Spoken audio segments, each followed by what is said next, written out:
Virus pandemic hits home, staying informed is your best defense. Join Lester Holt and the NBC News team for a primetime special. Facts, expert advice, and where we go from here. Tomorrow at 10 on the networks of NBC News. Tonight, 3 incredible episodes of Wednesday's most watched and talked about dramas. Starting with the 100th episode of Chicago Med. I'm sorry. Then a new Chicago Fire. Hey, give us some space.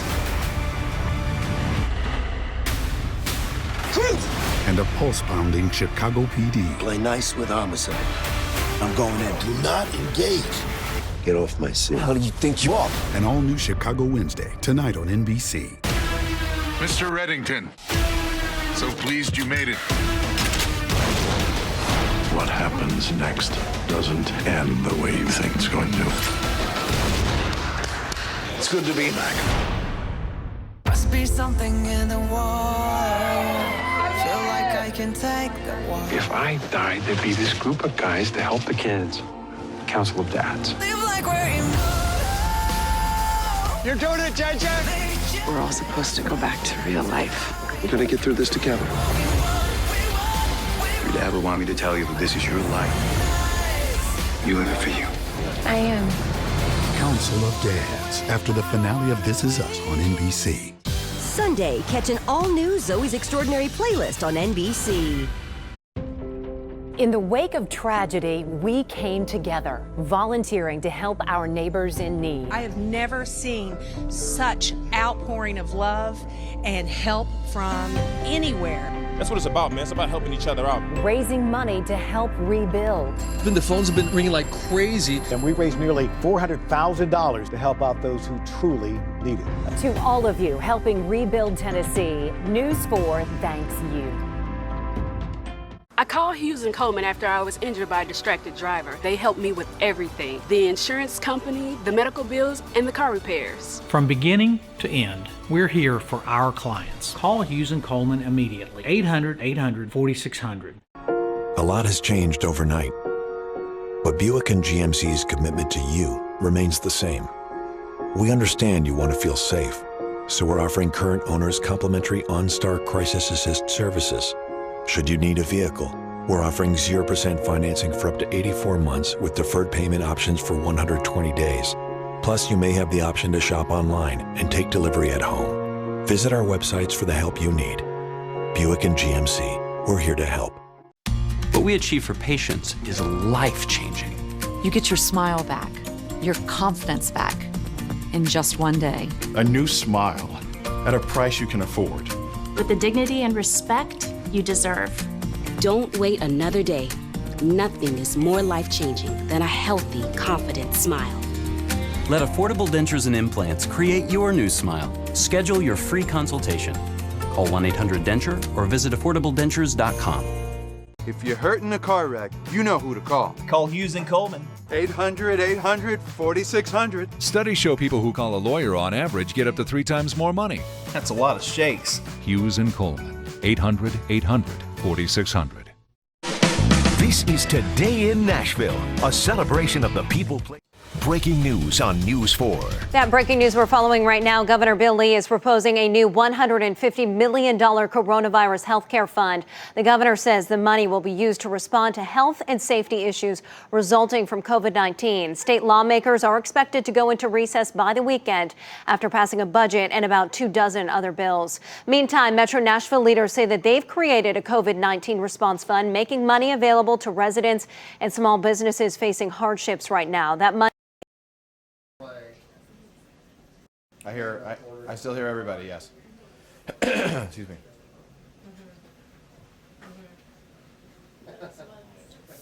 What's that? Yeah. You want to call for it? No, I just got the pre-talking.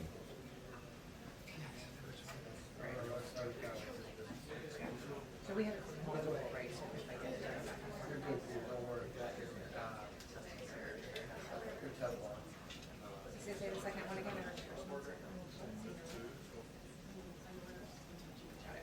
I still can't find Burrow online anywhere. So just take the. I borrowed it. How much you want to pay? I know a guy. I bet. Got it. Yep. Thanks.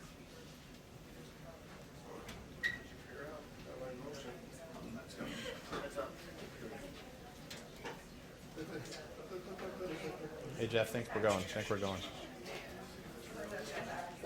They just pulled the door closed. They just pulled the door closed. What? They just pulled the door closed. Yeah. Go for it. Although my mom will probably say, do you want to do a stand-up? Yeah. This area is not as socially distanced as other.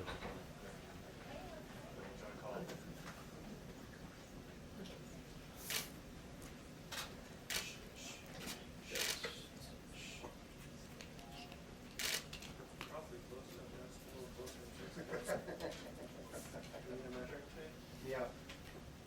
You could lie down, would be 6 feet 2 inches away. Yeah. So it's five? at least one shade between each of us.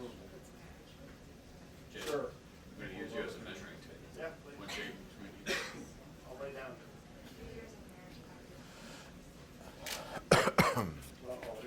There we go. Everybody breathe. It's good. Good thing you guys are so distanced. Everybody hold your breath.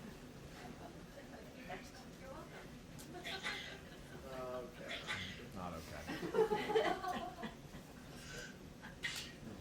Humor that was funny. Here's Gucci, don't forget. When we're doing this briefing via Zoom next week, we'll have a different day. Did we write down the flag in case he comes out? Yes. Yep. Which way? That way? Step back in. They start coming out. Just step back right back in. John, you're just center flash. Do whatever you want. To the moon. Just don't run. Just throw it out of here.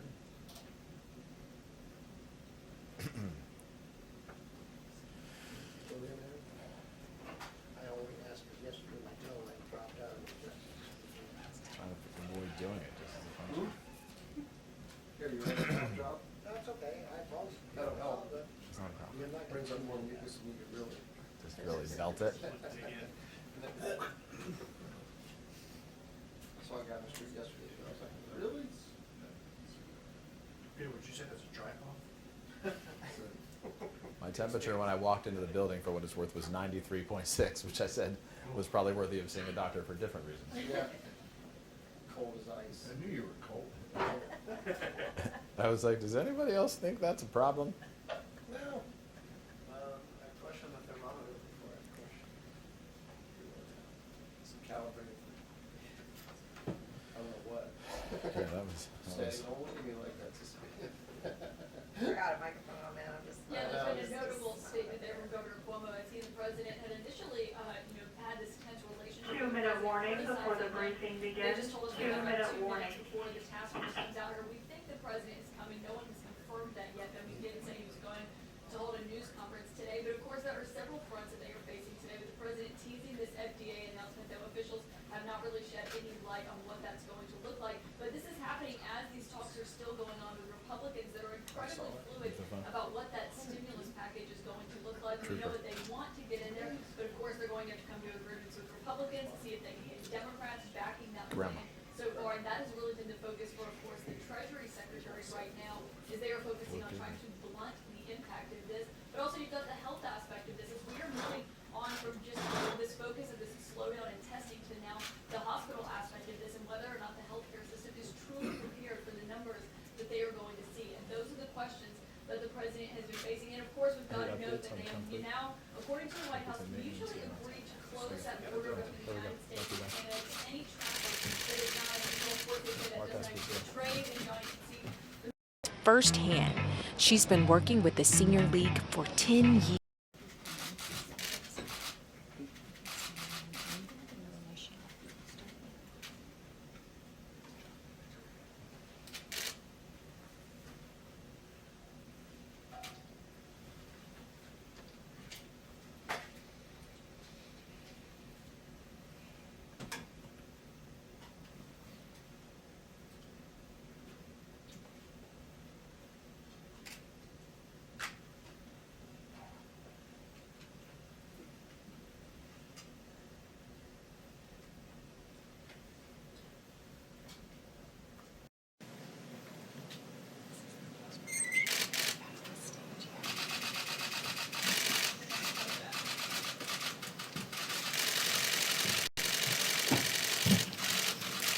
Thank you very much.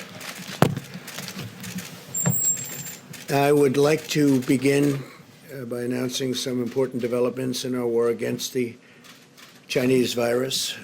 We'll be invoking the Defense Production Act just in case we need it. In other words, I think you all know what it is, and it can do a lot of good things if we need it, and we will have it all completed, signing it in just a little while, right after I'm finished with this conference. I'll be signing it. It's prepared to go. So we will be invoking the Defense Production Act. This conference, I'll be signing it. It's prepared to go. So we will be invoking the Defense Production Act. Last week I signed, which activated FEMA's National Response Coordination Center. FEMA now is fully engaged at the highest levels. Today, FEMA Coordination Center. FEMA now is fully engaged at the highest levels. Today, FEMA is activated in every region. We are at level one being the highest level, which we will work with, and we've been working with FEMA. I've done a lot of work with FEMA. They're incredible. It's always been on hurricanes or tornadoes. They're right now in Tennessee, a large group working in Tennessee have been incredible. That was a tragic event.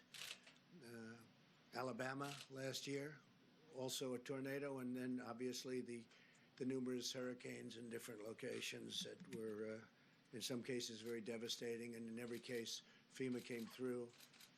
This is a very different kind of a work for FEMA, but they will come through, as they always do. We have tremendous people, tremendous talent in FEMA. We're sending, upon request, the 2 hospital ships. They're being prepared right now. They're massive ships. They're the big white ships with the Red Cross on the sides. One is called the Mercy and the other is called the Comfort, and they are in tip-top shape. They soon will be. They're getting ready to come up to New York. I spoke with Governor Cuomo about it. He's excited about it. And I also, we haven't made the final determination as to where it's going to go on the West Coast. The Comfort is located now in San Diego, and it's going to be, we'll be picking the destination fairly shortly. So those 2 ships are being prepared to go, and they can be launched over the next week or so, depending on need. Earlier this week, the first clinical trial of the vaccine candidate for the virus began in Washington State, as you probably know. The genetic sequence of the virus was first published in January, but thanks to the unprecedented partnership between the FDA, NIH, and the private sector, we've reached human trials for the vaccine just 8 weeks later. That's a record by many, many months. It used to take years to do this, and now we did it just in a very short while. That's the fastest development in history of what we're doing with regard to the vaccine. We're making very, very big progress. Today, I can announce further steps to expand testing capacity. We're working with several groups to determine if the self-swab, a much easier process than the current process that's not very nice to do, I can tell you, because I did it. But we have a current process that's a little bit difficult. If you have it done, the groups are working on determining if a self-swab by an individual is as effective as the other. The other is very effective, very accurate.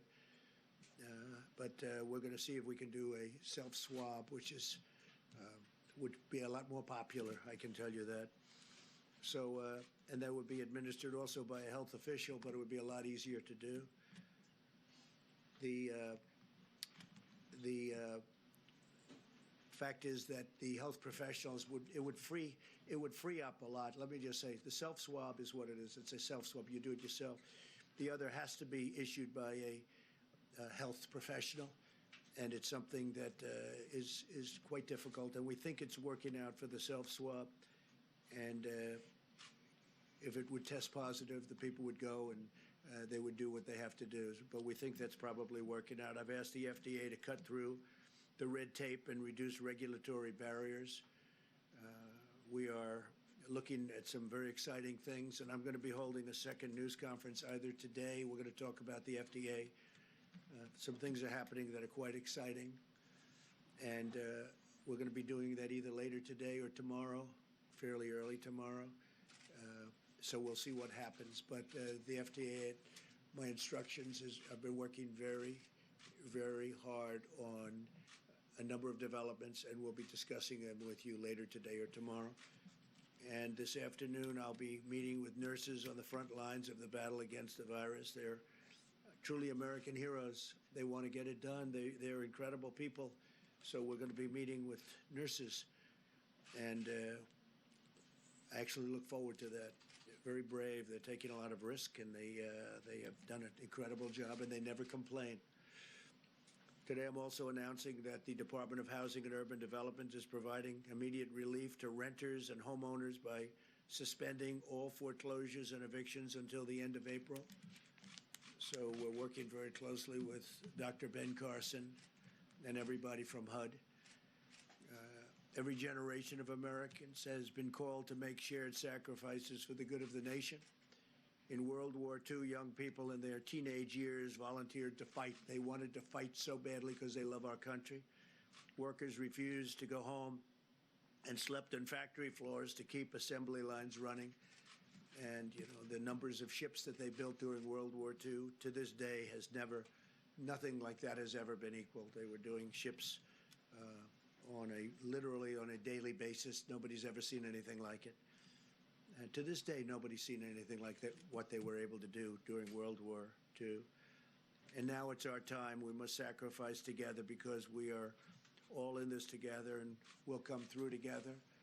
It's the invisible enemy. That's always the toughest enemy, the invisible enemy, but we're going to defeat the invisible enemy. I think we're going to do it even faster than we thought, and it will be a complete victory. It'll be a total victory. So we'll have a second conference, again, having to do with the FDA, and this. I think it's going to be potentially a very exciting news conference, and we will do it as quickly as we can, so whether it's today or tomorrow. And I'll, with that, ask Mike Pence to say a few words, and thank you very much. Thank you, Mr. President. The White House Coronavirus Task Force met this morning, and now that we have cases in all 50 states, we're continuing to move out on the President's call to bring the full resources of the federal government, a full partnership with every state and territory, the full power of the American economy to support businesses and families. As the President says to us and every day, we'll do whatever it takes. We're all in this together. Yesterday, the President met with the tourism industry executives and also had an engaging discussion with all the top companies in our industrial and medical supply chain. The President, as you all are aware, also announced today that by mutual consent, the northern border to Canada will be closed to non-essential travel. This does not include essential travel or the transit of goods, but it was through mutual discussion that took place this morning between the President and Prime Minister Trudeau, and the Department of Homeland Security will be effectuating that decision. The President spoke with some of the nation's top business leaders today, again, to speak about the supply chain in the country. For our part, we're going to be conducting a conference call later today with state and local health officials to renew our ongoing commitment of cooperation and collaboration. As the President said last week in signing the Stafford Act, he stood up the National Response Coordination Center, and today at the President's direction, FEMA has gone to level 1. FEMA's mission is to support disasters that are locally executed, state managed, and federally supported. And tomorrow, the President will be hosting all the nation's governors from a video conference at FEMA to ensure that they have full connection to all of the activated regions for FEMA going forward. With regard to testing, I'm pleased to report that we're increasing the number of tests being performed by the thousands every day, thanks to the public-private partnership that President Trump forged with commercial laboratories around the country. Our health experts tell us to remind every American, it's important to remember, People without symptoms should not get tested. We want to make sure that the supply of testing is there for those that need it most or are symptomatic or in the vulnerable population. Dr. Deborah Birx in a moment will address the progress that we're making on testing, the infection rate, our recommendations to every America, as well as some important new findings about the impact on youth that we're gaining from data that's coming in from Europe that'll be important to every American. On the subject of supplies, the President has our task force extremely focused, as the President mentioned mentioned that he's invoking the Defense Production Act today. Secretary Esper in a few moments will describe the ongoing efforts that the Department of Defense is taking to make medical resources available. Secretary Robert Wilkie will announce decisions the VA has made to expand hospital capacity within their system. Also, with regard to medical personnel, at the President's direction, HHS is issuing a regulation today that will allow all doctors and medical professionals to practice across state lines to meet the needs of hospitals that may arise in adjoining areas. In addition to that, we are again today asking every American and our medical community leaders and hospitals to partner with us in delaying elective procedures across the country in our healthcare system to ensure that medical supplies and medical capacity go where they're needed most. Seema Verma will describe guidance that CMS will be issuing on that front. And finally, I want to remind every American of the President's 15-day guidance to slow the spread. We're grateful for members of the media and the general public that are adhering to these, sharing them with neighbors and friends. All of our experts continue to believe that if every American will do their part and embrace and put into practice these principles, that we can significantly limit the reach of the coronavirus in the weeks and months ahead. Thank you, Mr. President. Thank you very much. Dr. Birx, please. Thank you. Thank you, Mr. President, Mr. Vice President. So, we continue to look at data every single day. There are concerning reports coming out of France and Italy about some young people getting seriously ill and very seriously ill in the ICUs. We think part of this may be that people heeded the early data coming out of China and coming out of South Korea that the elderly or those with pre-existing medical conditions were at particular risk. It may have been that the millennial generation, our largest generation, our future generation that will carry us through for the next multiple decades, there may be disproportional number of infections among that group. And so even if it's a rare occurrence, it may be seen more frequently in that group and be evident now. So we're looking at that information very carefully.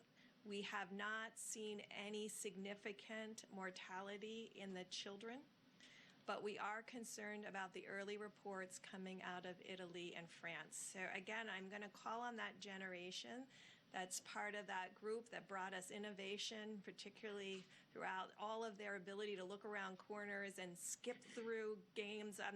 I always went level by level. I didn't realize that you could go from level 3 to level 7. That's what they've taught us. They look for things that we don't see. We need them to be healthy. So again, not only calling on you to heed what's in the guidance, but to really ensure that each and every one of you are protecting each other. And so we cannot have these large gatherings that continue to occur throughout the country for people who are off work to then be socializing in large groups and spreading the virus. You have the potential then to spread it to someone who does have a condition that none of us knew about and cause them to have a disastrous outcome. Finally, on the testing piece and what we're learning, I know last week in bringing the private sector, I think what has been exciting to me over the last 2.5 weeks is to see this administration harness the full capacity of the private sector, understanding that a lot of our solutions that we need to confront this virus rely on the private sector. Bringing the private sector commercial labs was critical into this process. We are now beginning to see that they have spread out in a prioritized way because we asked them to prioritize the regions that were mostly affected. And so you still may have difficulty getting tests in areas that do not have significant cases. We've had them prioritize the regions where we need diagnosis and their diagnostic percent. Remember I told you South Korea was under 4%, so 96% of people were negative. The last report we've seen from the laboratories have about a 7+% positivity rate. Still 93+% or 92% are negative. But I think that's encouraging to me personally that we're prioritizing appropriately to those areas that have the greatest need. Today and yesterday, Thermo Fisher pushed out most of their laboratory testing capacity, and that will dramatically increase that platform and the ability to run additional tests in addition to Roche. So I appreciate everybody's attention to these numbers. I'm excited that we've prioritized where the need was the greatest. But again, please follow the guidance and please make sure in every report that you're putting out that you're talking about the presidential guidance to actually stop the spread of this virus. Thank you. Thank you, Deborah, very much. Mark, please. Sure. Thank you, Mr. President. So good afternoon, everyone, and I want to provide an update on DoD's coronavirus efforts as we continue to focus on our three priorities. That's, first of all, protecting our personnel and their families. Second, safeguarding our national security mission capabilities. And third, of course, supporting the administration's whole-of-government approach. First of all, though, I do want to assure the American people that the United States military remains ready and capable of defending the country and our interests abroad. Now, with that, the Department is leaning forward in our response to COVID-19. We have issued international and domestic travel restrictions to all DoD personnel and families that should dramatically reduce potential exposure to the virus. Those have been in place for some time now. As I announced yesterday, the Department of Defense will make available up to 5 million N95 respirator masks and other personal protective equipment from our own strategic reserves to the Department of Health and Human Services for distribution. The first 1 million masks will be available immediately. We're also prepared to distribute to HHS up to 2,000 operational deployable ventilators for use as needed. Yesterday, I was at Fort Detrick, Maryland, which is probably the military's premier research institute, where I got updated on the incredible work our people are doing as part of the interagency team to work on vaccines and therapeutics. They are making great progress there. We also have announced that we've certified our 16th lab, or will soon certify our 16th lab to help with processing tests from across the country. Additionally, I have directed, as the President mentioned, that the hospital ships Mercy and Comfort be prepared to deploy to increase the nation's medical capacity. And we have also alerted a variety of field and expeditionary hospitals to be prepared to deploy as well as needed, based on direction from the Commander-in-Chief. Today, leadership from the Army Corps of Engineers is in New York, meeting with Governor Cuomo and his team. I spoke with Governor Cuomo yesterday, and other governors I will be speaking to more in the coming days to make sure that they know what DoD can provide through our system to address their needs. In my conversations with governors and members of Congress about DoD's resources, I've made it clear that we will continue to support the administration's comprehensive efforts and the country every step of the way while ensuring our nation's security remains the top priority. I want to conclude by thanking again all of our service members and their families who have been affected by this outbreak. They are all great heroes. We are continuing to support them throughout this. We are all in this together. Thank you all very much. Thank you very much, Mark. Thank you. So yesterday, the President made a very important announcement about telehealth, and this is allowing our 62 million seniors to be able to get some medical services from the safety of their home, reducing their risk and without any copays. But we're also making sure that the healthcare system is prepared and that those on the front lines have the support that they need. The reality is the stakes are high, and we need to preserve personal protective equipment for those that are on the front lines of this fight. And to that end, we have put out guidelines over the last 2 weeks to expand the types of masks that can be used in routine care and saving those N95s for the most risky situations. Conserving personal protective equipment is also essential to combat the virus. So today, CMS will announce detailed recommendations to further promote this needed conservation, specifically by limiting non-essential elective medical and surgical procedures, including dental procedures. We believe that these recommendations will help surgeons, patients, and hospitals prioritize what is essential while leaving the ultimate decision in the hands of state and local health officials and those clinicians who have direct responsibility to their patients. And we urge providers and clinicians and patients to seriously consider these recommendations. They will not only preserve equipment, but it also allows doctors and nurses to help those that are on the front lines. And it'll protect patients from unnecessary exposure to the virus. We fully appreciate that this is going to have a major impact on the healthcare system, but the shared sacrifice is essential to help those that are on the front lines. And I want to thank the medical societies such as the American College of Surgeons and the American Dental Association that took a proactive approach and already posted these recommendations. And we've also talked to the American Medical Association, and they have fully indicated their support for this recommendation. We now invite the entire healthcare community to join us in this effort. Thank you. Thank you very much. Robert, please. Thank you, Mr. President. My instructions from the President were very clear. I was to do everything imaginable as aggressively as possible to protect the 9.5 million veterans who are part of the Department of Veterans Affairs. Last month, we established 19 emergency operations centers across the country. We began to limit the number of visitors who entered our facilities. We began, I think, we were the first system to begin triaging across the country in our 170 hospitals the entrance of anyone into our facility without being questioned or tested. We expanded those restrictions to those in our 135 community living centers, which have about 7,800 veterans who are in acute conditions, to make sure that they were protected. We also took the next step and made sure that we limited the dental surgeries that we were provided. We've cut back by 1/3 the number of routine appointments we have had, and we have canceled elective surgeries. These were all part of the President's directive to be as aggressive in a public health sense as we could be. And I think we have set the pace for the entire country. I will say, we've often said that we work the most noble mission in the federal government. Our veterans have been in the toughest spots in the world. They have been put in conditions that are unimaginable to most Americans, and they have responded. They have responded clearly. They have responded with passion, and also the 400,000 members of our department who are out there on the front lines. The last thing I will say is that you've heard a lot about the fourth mission that VA has. Our first three missions are health care, benefits, and memorial affairs. Our fourth mission is to support the federal government in times of natural disasters and pandemics.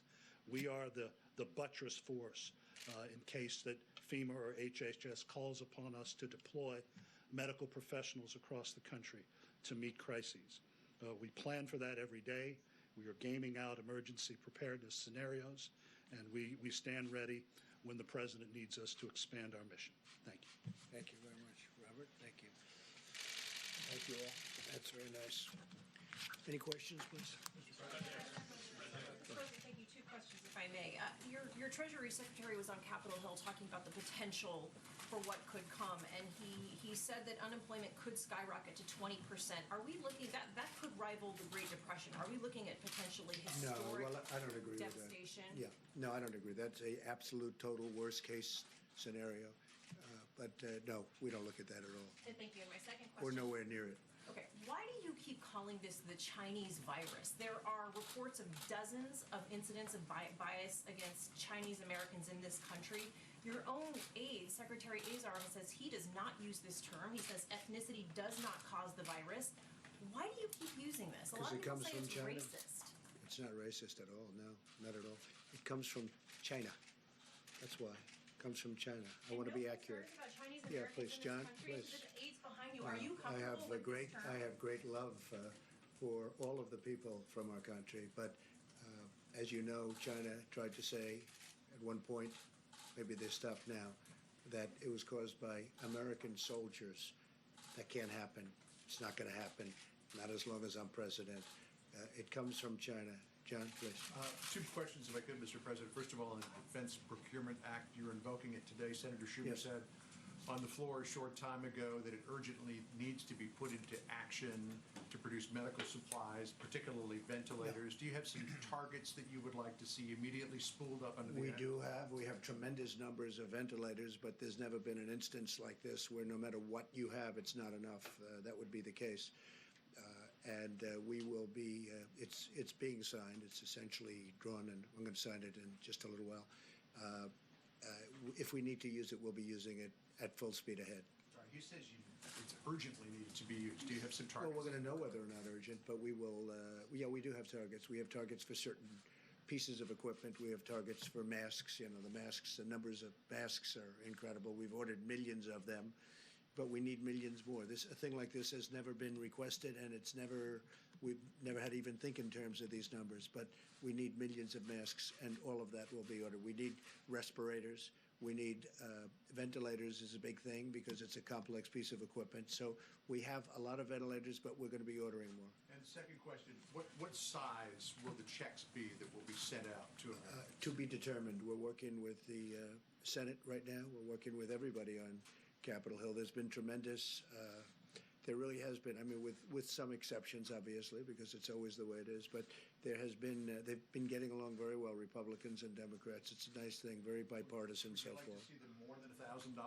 Well, we're going to see. I don't want to get into that right now, John. We are looking at different numbers. We're looking at timing that would be different, splitting the time, splitting the payments. We're looking at a lot of different things. Hasn't been determined yet, but it will shortly be determined, and people want to go big as opposed, everybody seems to want to go big, and they want to get to the recovery. The big day is, the big thing we can do is get rid of this horrible, I call it the unseen enemy. You call it, there's 1,000 different terms for it, but whatever, it snuck up on us, and it did 128 countries, I think. It's in something like that, very close to that. Think of that. So it spreads violently. It's a very contagious, very, very contagious virus. Do you consider America to be on a wartime footing in terms of fighting this virus? I do. I actually do. I'm looking at it that way because, you know, if it got out of control, the big thing we did was a very early stoppage of people coming in who could be very, very heavily infected. That was a very good move, and it was very early, very, very early, when most people, including a lot of professionals, they didn't want us to do it. That really saved a lot of lives. And yeah, I look at it, I view it as in a sense, a wartime president. I mean, that's what we're fighting. I mean, it's a very tough situation. You have to do things. You have to close parts of an economy that 6 weeks ago were the best they've ever been. We had the best economy we've ever had. And then one day you have to close it down in order to defeat this enemy. And but we're doing it, and we're doing it well. And I'll tell you, the American people have been incredible. For the most part, they've been really incredible. Yeah, please, Caitlin. For you, and then I have one for Secretary Wilkie as well, but I'll start with you. You just said there are a tremendous number of ventilators that we have, but for weeks, hospitals have been warning about a critical shortage that they say we are not prepared for. So why did it take so long to invoke the Defense Production Well, you know, Act? hospitals are supposed to have ventilators, too. And when we have thousands of ventilators, it sounds like a lot, but this is a very unforeseen thing. Nobody ever thought of these numbers. Nobody ever saw numbers like this. Even with regard to testing, normally we wouldn't be doing testing, and they decided to do it. Very, very hard to ramp up. Now we're getting highly sophisticated tests, and it's going very well, but nobody's ever heard of testing in the kind of quantities that you're talking about. But we knew for weeks we needed more ventilators. So why did it take so long? Well, we knew. It depends. It depends on how it goes. Worst case, absolutely. Best case, not at all. So we're going to have to see where it goes. But we are ordering thousands and thousands of ventilators, and they're complex. You know, these are complex machines, and but we're ordering them. Does anybody have a, Mike? Maybe you do. How many do we have? And we're ordering. Please, yeah, please. Do you know the number?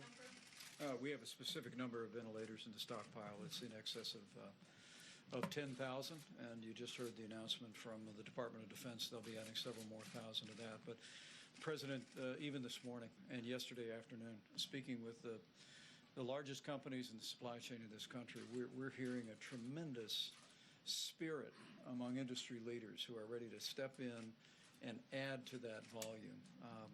The stockpiles don't count all of the ventilators that exist today in the marketplace and in healthcare facilities around the country.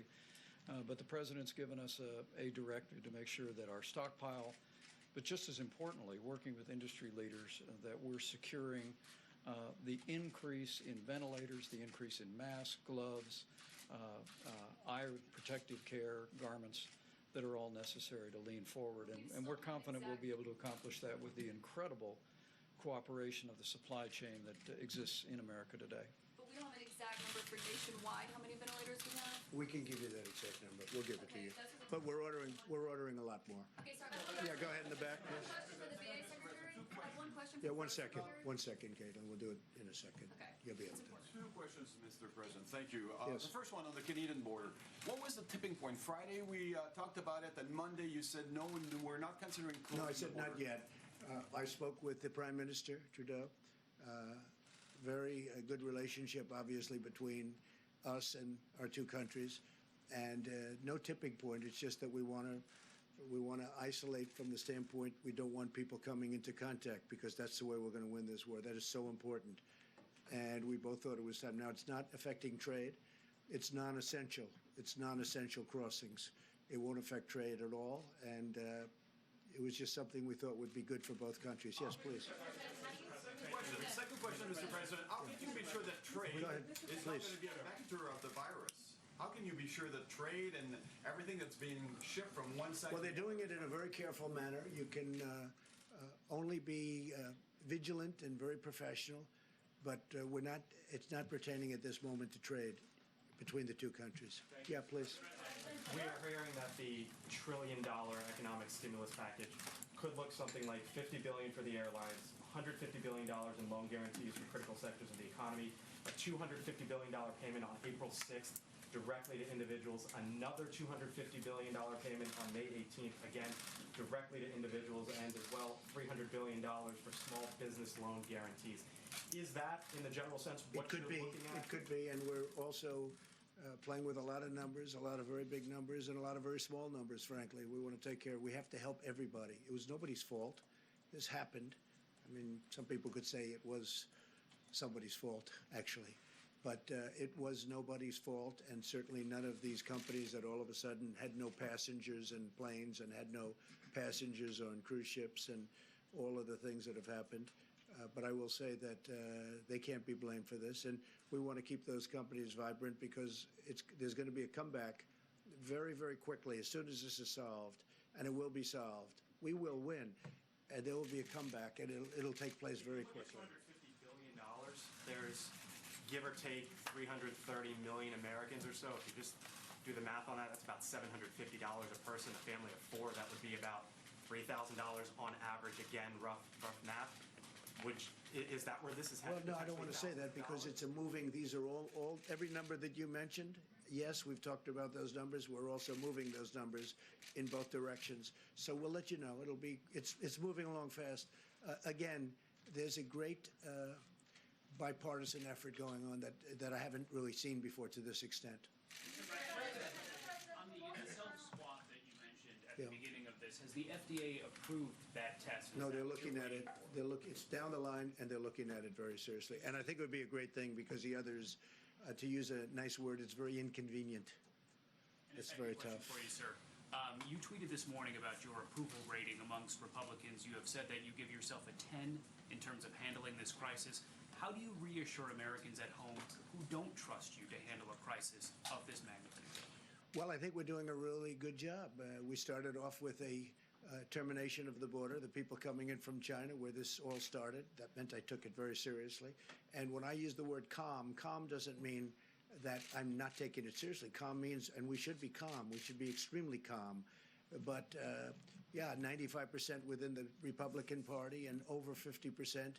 And I also have, we have very great approval numbers. I mean, people like the job that we're doing. And when you compare this to other epidemics, or if you want to use a different term, you can, but within this country, and you look at what's happened over the years, this is being handled very, very professionally. We have the greatest professionals in the world. We're doing a good job. Nobody's ever been swamped like this. And nothing's been so contagious. The level of contagion has been incredible, actually. Nobody's seen anything quite like this. Yeah, Peter, go ahead. If I can ask you about the tests, sir, for a second. If federal officials have shipped millions of tests, as you and your colleagues have said, why, as the federal government says, have only 59,000 tests been processed to this point? We just heard from the Atlanta public health director saying that they have fewer than 50 test kits for more than 900,000 citizens. Yeah, Where are well, the tests? I'll let Mike answer that. Deborah. So that's a very critical question, and thank you for asking it. So the test kits that we put out last week through the approval, the rapid movement of that meeting that President Trump called less than 2 weeks ago, that has resulted in bringing our private sector to the table, because the test and the platform that was out there could only run between 4 and 12 tests per platform per day. We've now moved into platforms that can run basically tens of thousands of tests per day. So the reason I'm grateful for your question, because it allows me to point out that, of course, then there was backlog. There were individuals who had been tested, who hadn't had their specimen run because of the slow throughput. It's now in a high-speed platform. So we will see the number of people diagnosed dramatically increase over the next 4 to 5 days. I know some of you will use that to raise an alarm that we are worse than Italy because of our slope of our curve. To every American out there, it will be 5 to 6 days worth of tests being run in 24 to 48 hours. So our curves will not be stable until sometime next week. The reason I talked about Thermo Fisher yesterday is because their platform is in 2,000 laboratories. They're the ones that are putting out the 1 million tests this week that will solve the issue that Atlanta and others have brought up. I wanted to be clear. We prioritize the areas. We do county-by-county analyses. Based on those analyses, on what counties had more than 50 cases, we prioritize the test kits we put out, the 400,000. And that's why we're seeing a 7% plus positivity rate. We'll be able to expand that platform and reprioritize based on the accessibility of the other kits. Mr. President, perhaps I can follow up. How are non-symptomatic professional athletes getting tests while others are waiting in line and can't get them? Do the well-connected go to the front of the line? Well, you'd have to ask them that question. I mean, Should that happen? I've read. No, I wouldn't say so, but perhaps that's been the story of life. That does happen on occasion, and I've noticed where some people have been tested fairly quickly. Look, we inherited a very. Encourage them to defer Excuse their me. tests to others. Excuse me. We inherited a very obsolete system. This was a system that was out of date, obsolete, or it was a system that was never meant to take care of the kind of quantity, the number of people that we're talking about, millions and millions of people. If you go back in years past, like even recently with the flu, nobody had tests before. They didn't test the entire nation to see whether or not they had flu. They got the flu, they got better. Hopefully they got better, that was it. Now all of a sudden they do this very complex testing. What we've done is we've broken it down, we've broken up the system, but it was obsolete, and or you could say it was also a system that just wasn't meant to handle the kind of volume that you're talking about. We've rebuilt it into a system that for the future will be a very good system if you want to go this route. But this was never done before, and I would imagine it will be done in the future, but we built it into a very good system by using private companies, the great private companies. And I have to say Roche has been doing a very good job. They're doing a lot of work, a very good job. But this was an obsolete system. This was not a system that was meant to do anything like this or even near this. John? Mr. President, a couple of things. A major trade coalition is calling on you to suspend tariffs with other countries as part of the response to the coronavirus. Who heads that group? Those countries do, probably. No, it's an Go American, check. it's an American free trade. I know. I'm sure of free trade. Look, China's paying us billions and billions of dollars in tariffs, and there's no reason to do that. They haven't even spoken to me about that. China hasn't asked me to do that, but we're getting billions of dollars a year from tariffs from China, and I can't imagine Americans asking for that, but it could be that China will ask for a suspension or something. Let's see what happens. China's having a very rough time. They have their worst year in 76 years, as I understand it. They're having a very, very tough time. And then on top of it, this happened with the virus. But no, we're taking in billions of dollars a year in tariffs, and this was caused by something totally unrelated to tariffs. And on asylum seekers and people who cross the southern border illegally, are you planning to invoke 42 U.S.C. 265, which would allow you to prohibit entry of certain people The across answer is the yes. border? And when will that happen? Very soon, probably today. Yes. Question for you and then a question for Dr. Burke. Yeah. On the border, firstly, are there plans to fully shut the Mexican border? And what do you define as essential travel when it comes to the U.S.-Canadian border? Well, I think essential is medical. We have military working together. We have industry working together. And again, it's not affecting trade. So things like that. But just leisurely, let's go to a restaurant and have dinner, which a lot of people do. They come both ways. They go in both directions, that kind of thing. We have ended on a temporary basis. Yeah, please go ahead. Not close it. No, we're not going to close it. But we are invoking a certain provision that will allow us great latitude as to what we do. May I ask Please. two questions if I could? Yeah, go ahead. You know what? Go ahead. The Wall Street Journal. Doctor. So I just wanted to clarify something because just a week ago, you all were standing here telling us that unless you had sustained contact with somebody who was symptomatic for COVID-19, you really didn't need to worry. You told the president, the vice president, that if they shook hands with somebody who had this, if they took a photograph with somebody who had this, they didn't really need to worry. And yet, several days later, we're in a situation where people are being told, don't leave your houses. There are curfews saying you cannot walk alone at night after a certain time. Can you walk us through what seems like a very dramatic swing, a very dramatic disconnect from what we were hearing before to what we're hearing now? So two things. We look at data all the time, and I know you're looking at the China and South Korea data. And when you look at China and South Korea data and you look what China and South Korea did, you can see that their curves are not only blunted outside of Wuhan, so the Chinese areas outside of Wuhan, blunted curve, and South Korea, blunted curve. If you look at their curve today, they're already on the far end of their epidemic curve. Of course, none of those countries are fully back to work, and so that's what we worry about too. Secondly, there was a series of scientific articles published, and I know you've seen them too, about surface contamination. I think none of us really understood the level of surface piece. So we're still working out how much is it by human-human transmission and how much is it by surface. And this is why those fundamental guidelines were put out that says don't expose yourself to surfaces outside the home. Basically what those guidelines are is don't expose yourself to excess number of persons who could be asymptomatic and infected, and then the person-to-person contact, and don't expose yourself to surfaces that could have had the virus on it, for which on hard surfaces, I know we had the cardboard issue about shipping, hard surfaces, not shown in fabric as much or in cardboard, but hard surface transmission.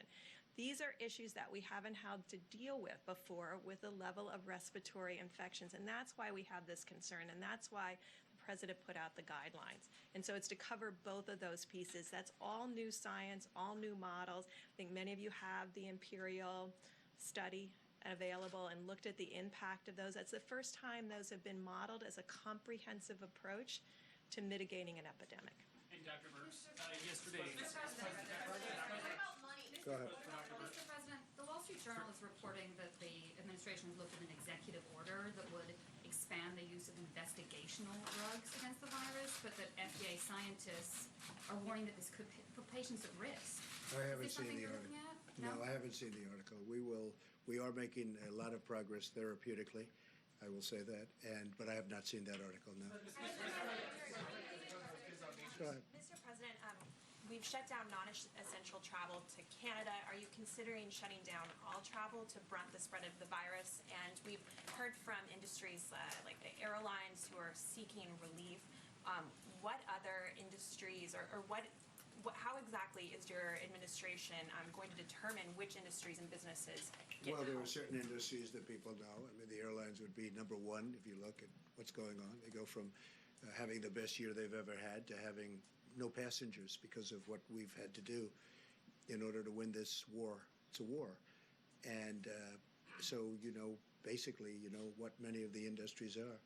What we want to do is we want to make sure they all stay together so that after the war is one, we can immediately go right back up to where we were and even beyond. I think we're going to go beyond where we were. And a lot of people are saying that, by the way. We're poised to do that.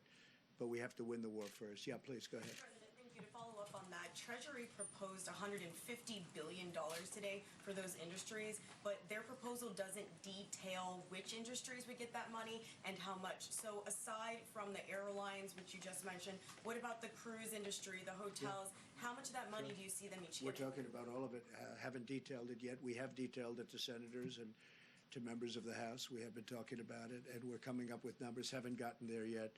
But certainly hotel industry, the cruise ship industry, the airlines, those are all prime candidates, absolutely. On the northern border, sir, when you say Which border? the northern border, Yeah. when you say temporary, which is what you said in your tweet, does that mean 30 days? I would say 30 days, and hopefully at the end of 30 days, we'll be in great shape.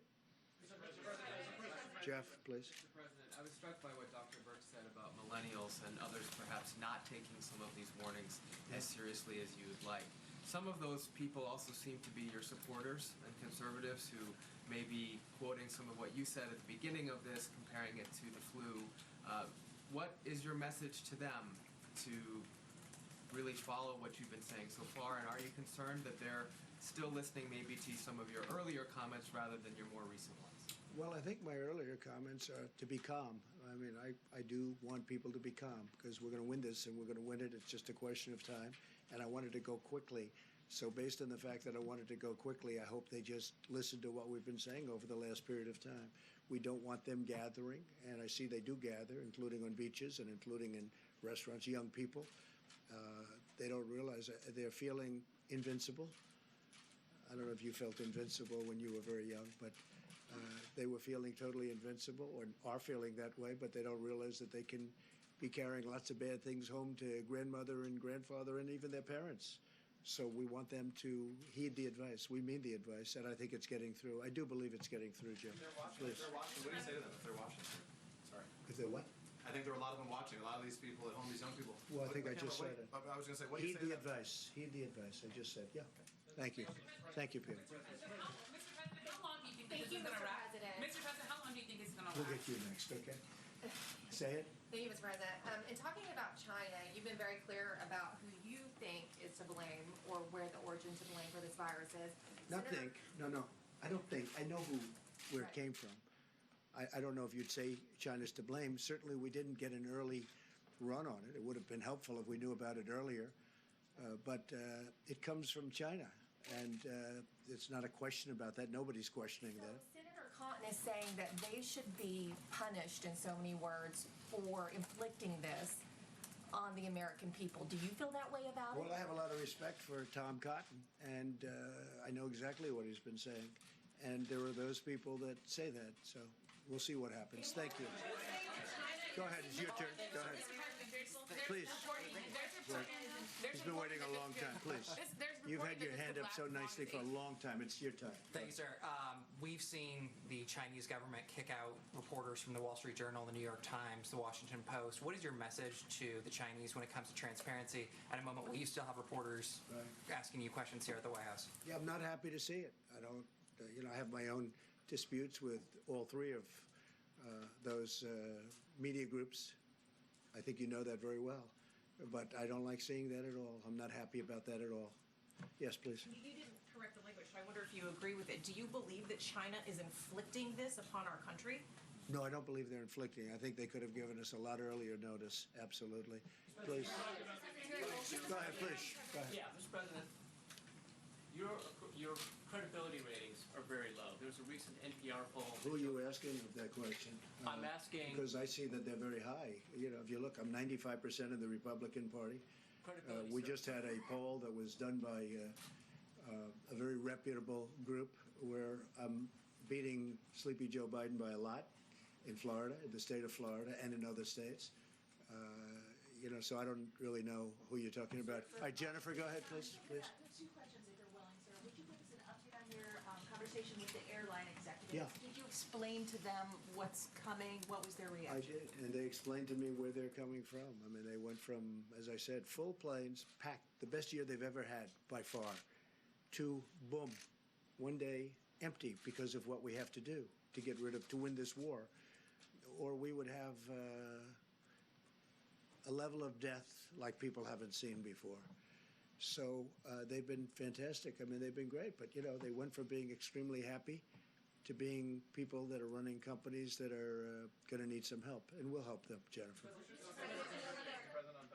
On SBA loans, would you be willing to give us an update on how that's going? We've been getting some reports that counties have been having difficulty getting. Well, it's going. I mean, there's a lot of influx to those loans, as you can imagine. A lot of people are looking at it, but we're going to be increasing funding a lot. They're very well prepared to do what they have to do, and the SBA is doing a fantastic job. She is doing a really good job, the administrator. John? Mr. President, a couple of questions for Dr. Burks, Yeah. if I could. Dr. Burks, French researchers have had some luck with hydroxychloroquine in shortening the duration of disease. Is that something that might be in the arsenal of therapeutics here in the United States? I think we're exploring every one of those issues. The president asked for a critical briefing on that today. He opened with that. It is more than that single drug. There are other drugs that individuals are looking at.